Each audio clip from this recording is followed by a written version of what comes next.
ဂျပန်အစိုးရရဲ့သုံးမကျမှုကြောင့်ဒီလိုမျိုးကတ်ဆိုးကြီးဖြစ်ခဲ့တယ်။ဂျပန်နိုင်ငံကအစိုးရရဲ့ပေါ်ဆမှုကြောင့်နဲ့လူပေါင်းများစွာမွေးကိုက်ခံရပြီးဆုံးပါခဲ့ရတယ်လို့တရိษံမျိုးစိတ်များစွာလည်းမျိုးတုံးခဲ့ရပါတယ်။ဒီကတ်ဆိုးကြီးရဲ့စကားဒီလိုပါ။ဂျပန်နိုင်ငံမှာအာမမီအိုရှိမာလို့ခေါ်တဲ့ကျွန်းတစ်ကျွန်းရှိပါတယ်။အချိန်တုန်းကတော့အေးချမ်းချမ်းရှိခဲ့ပေမယ့်နောက်ပိုင်းမှာတော့ဟာဘူလို့ခေါ်တဲ့အစိပ်ပြင်းတဲ့မွေးတွေအများပြားဒီကျွန်းပေါ်မှာပေါက်ပွားလာခဲ့ပါတယ်။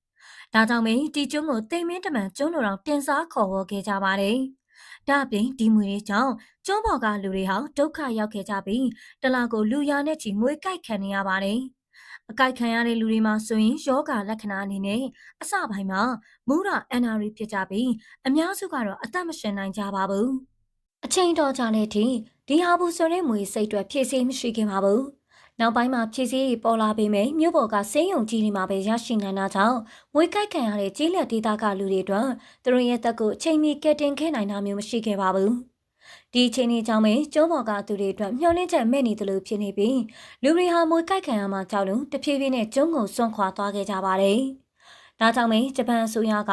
အာမမီအိုရှိမာကျွန်းကိုကယ်တင်မှုအတွက်တခုခုလုပ်ရမယ်ဆိုတာသိလာခဲ့ပါတယ်။အဲ့ဒီချိန်မှာသိပ္ပံပညာရှင်တယောက်က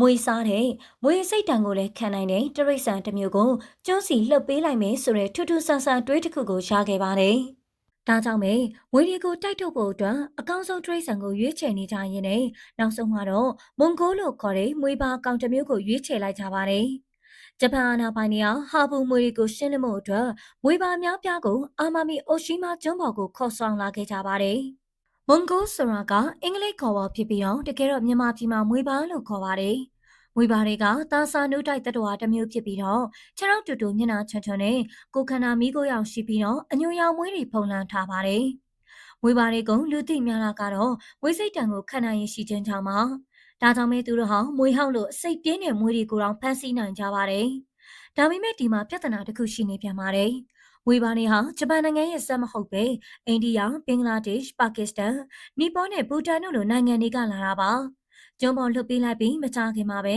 အာမမီအိုရှိမာကျွန်းမှာမွေပါတွေအရန်ပေါက်ဖွာလာပါတော့တယ်။မွေပါကောင်30ခါနေအကောင်1000ကျော်အထိကိုပေါက်ပွားလာခဲ့ပေမဲ့ဟာဘူမွေကိုတော့တိုက်ခိုက်စားတောက်တာမျိုးမရှိသေးပါဘူး။ဒါကိုသိလိုက်ရတော့ဂျပန်သိပ္ပံပညာရှင်တွေလည်းအံ့ဩတုန်လို့ကုန်နေကြပါတယ်။မွေပါတွေဟာ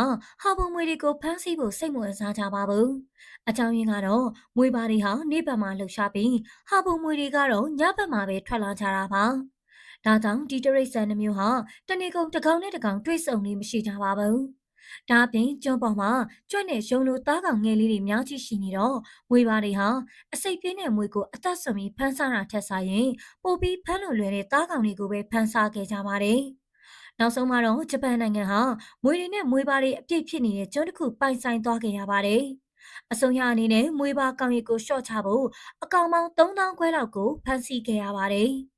ဒီလိုဖမ်းဆီးတာကရက်စက်တယ်လို့ထင်ရနိုင်ပေမယ့်ဂျပန်ရဲ့တရိษံမျိုးစိတ်တရားမွေပါတွေကိုမရင်ဆိုင်နိုင်တာကြောင့်မျိုးတုံးလူနီးပါအန္တရာယ်တွေရှိလာခဲ့လို့ပါ။မွေပါတွေကြောင့်အာမမီယုံနဲ့တခြားမျိုးစိတ်တွေပါဝင်မျိုးစိတ်ပေါင်း15ခုလောက်ထိမျိုးတုံးပြောက်ကွယ်လူနီးနီးခြေနေကိုရောက်ရှိခဲ့ပါတယ်။ဒီလိုဖြစ်ပျက်တွေဖြစ်နေတဲ့အချိန်မှာပဲအာမမီအိုရှိမာကျွန်းမှာမွေကြိုက်ခံရနှုန်းကတော့ရော့ကျသွားခဲ့ပါတယ်။ဒါကမွေပါတွေကြောင့်မဟုတ်ပဲကျွန်းပေါ်ကလူတွေရဲ့လှုပ်ဆောင်မှုကြောင့်ပါ။အစိုးရကိုအားကိုးလို့မရတော့တဲ့အခါမှာတော့ဒေသခံတွေကကိုယ့်ဘာသာကိုဖြည့်ရှင်းမှုအတွက်ငွေထောင်ချောက်တွေထောင်လာကြပြီးငွေကိုက်ခံရတဲ့လူတွေအတွက်စေဝါတွေပို့ပြီးအလွယ်တကူရရှိလာတာကြောင့်အသက်ဆုံးရှုံးမှုတွေကိုတိတိတတ်တာရော့ချသွားခဲ့ပါတယ်။အခုချိန်မှာတော့အာမမီအိုရှိမာကျွန်းရဲ့တရိษံမျိုးစိတ်တွေဟာမွေပါတွေကြောင့်ဒုက္ခရောက်နေတာမျိုးမရှိတော့ပါဘူး။ဒါပေမဲ့ဟာဘူမွေတွေကတော့ကျွန်းပေါ်မှာရှိနေတော့မှာပဲ။အကယ်၍တင်သာဆုံးရနေရာမှာရှိနေရင်ဘာလို့ပြင်မှာလဲ comment မှာရေးပေးခဲ့ကြပါဦးနော်ဒီလိုမျိုးစိတ်ဝင်စားစရာကောင်းတဲ့ဗီဒီယိုတွေကိုဆက်လက်ပြီးကြည့်ရှုခြင်းနဲ့ဆိုရင်တော့ကျမတို့ရဲ့ Zone Town Sharing Channel လေးကို like and follow လေးလုပ်ပေးခဲ့ကြပါဦးနော်